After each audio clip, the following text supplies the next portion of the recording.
Después de 7 meses de haber iniciado la presente administración municipal, en punto de las 10 horas del día de hoy, arrancó operaciones la oficina de la Sindicatura Social del 21º Ayuntamiento.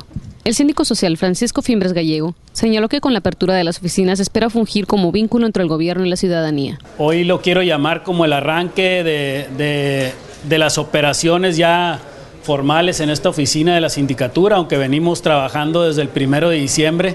El eslogan de esta oficina es acercando al gobierno, y eso es lo que principalmente hace la sindicatura social. Es un vínculo del gobierno con la ciudadanía, es una parte más cercana a la ciudadanía para cualquier tema que tengan con el gobierno.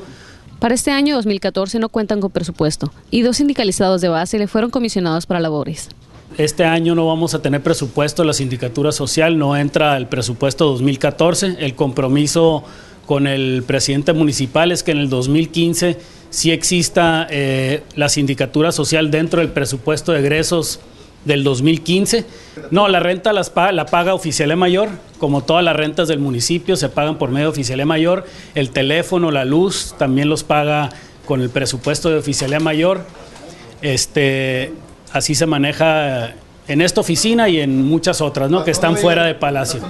Hasta el momento lleva capturadas cerca de 100 denuncias, enfocadas principalmente en temas de servicios públicos y contra servidores públicos. El horario de atención al público será de 8 a 15 horas, con el teléfono 556-0965 para atender las denuncias de la ciudadanía. Con información de Óscar Molina e imágenes de Sandra Martínez para lacrónica.com.